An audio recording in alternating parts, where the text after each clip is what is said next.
Welcome back to the class, everyone. Whether you love it or hate it, the Endor raid is here to stay for a while. And while most of us can't invest into every single character that can partake, there are 5 teams out there that all of us should be working on. So that really is the goal of today's video. We're trying to find the 5 best teams, not only in the end game, but also somewhere in the mid and beginning game when you do have access to the Endor raid, that have this perfect balance of good in the raid, good outside of the raid, as well as being somewhat accessible. The raid is only going to be here for about 8 months, so while Galactic Legend Leia is by far the best character in it because of what she can do, she also takes a lot of time and investment to get there, and if you don't already have her and or haven't already started on her, you're probably not going to be able to utilize her that much in the raid for its useful life. So what we have before us is this little handy infographic that was developed by the SWGOH raid server. I will leave a link in the description below for anyone who wants a copy of it or other great resources that they have developed. I am not one of the masterminds behind that server in any way, shape, or form, but I have learned a lot from them, so do be sure to check it out. The whole point of this infographic that's coming from them is it's showing one of the most overpowered mechanics in the raid. And we're not going to talk a lot about raid mechanics. If you really want to auto things using the strategy, you definitely can and still get good results. One of the strategies they found is that every single one of these characters on here uses evasion maneuvers, or evasive maneuvers rather. And it's important to note that as long as you have an Imperial Trooper on your team, you're going to be able to use the evasion you gain from those stacks against the enemy all at once. So that's really where all this is coming from. In addition to that, the raid server has also figured out that it is best to typically be using squads of 2 when going into the raid, not just because it's cheaper, but it is, but also that's just where the best results are being generated, is with 2 characters. So the kind of perfect matchup here that we're going to be looking for is, again, an Imperial Trooper and then just another random unit that has that one mechanic shown from the previous list. And by the way, you don't have to have all of these characters up at R8 or R7. They're going to produce good results regardless of what gear level you have them at, or more importantly, they're going to produce better results than some other random team that you might be able to put together, whether they be at Relic 3, Relic 5, Gear 12, again, doesn't really matter. They're just good. So Piet and Han Solo are going to be the first 2 recommendations, and for very good reasons. They just fit so many of the criteria for a mid-game account to wanting to be building up. They are both pilots for crucial ships, the Millennium Falcon as well as the Executor themselves.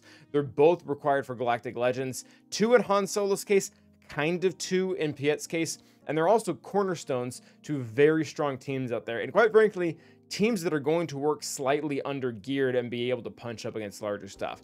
Admiral Piet is one of the cornerstones to the Veers team, where his Emperor's Trap is going to give them not unlimited, but a whole lot of turn meter that will let them go in front of an enemy team, even lower geared, and help run them over, as well as Han Solo is very useful in the CLS team, which is a needed team not only for assault battles, but also very good to have in PvP as well as PvE. So overall, great characters, somewhat accessible, not too hard to get nowadays, especially with the new changes to the raid store.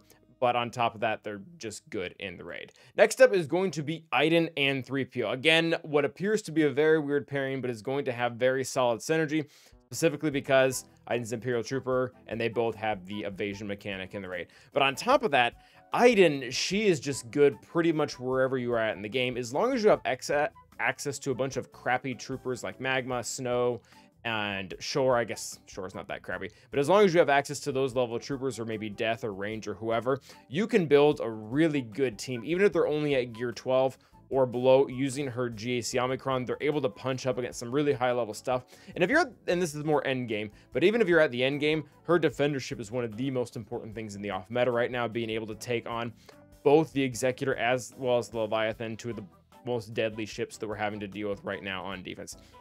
3PO, I mean, he's a requirement for everything. He's a requirement for gas, he's a requirement for Giant Luke, Giant Master Luke, Jabba, and kind of like a stealth requirement for Leia, because if you get all the other Leia requirements, you already have Giant, you pretty much already have Giant Luke. Anyways, he's needed for everything, and then again, is also a cornerstone to the CLS team along with Han. So this is something that you can kind of build up in conjunction to, again, get good value not only inside of the raid, but also outside of it by building him up. He's also kind of plug and play. While I do believe his best team by far is with CLS, that doesn't mean he's not allowed to play with a droid team or a JTR team or I guess what other tags you have, like Galactic Republic, was actually originally intended to go with Padme.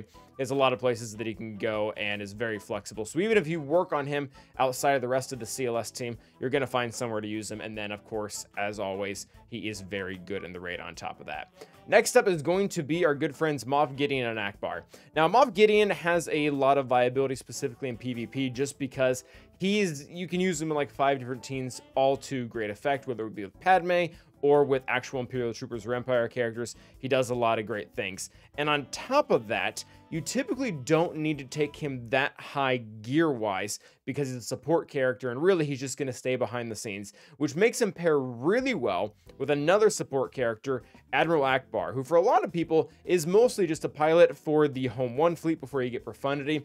But getting him to gear 12 is quite easy, considering he doesn't need any Chirotechs on top of that. And eventually he is going to be, for those of you who don't already have her, he is going to be a requirement for Galactic Legend Leia as well. So you really can't go wrong with gearing him up just a little bit for the raid. And honestly, he's not the worst team in the world to throw on a back wall in somewhere around Carbonite or a Rhodium or something like that to help boost those back wall teams. Even if he doesn't have the Omicron, just throw him with some other rebels just so they can strip some banners before the team ultimately goes out. And that will allow you to, again, have another team that is going to meet the requirements of our lovely infographic here to get a good score, regardless of the gear level, regardless if you're autoing or just trying to follow the guide there.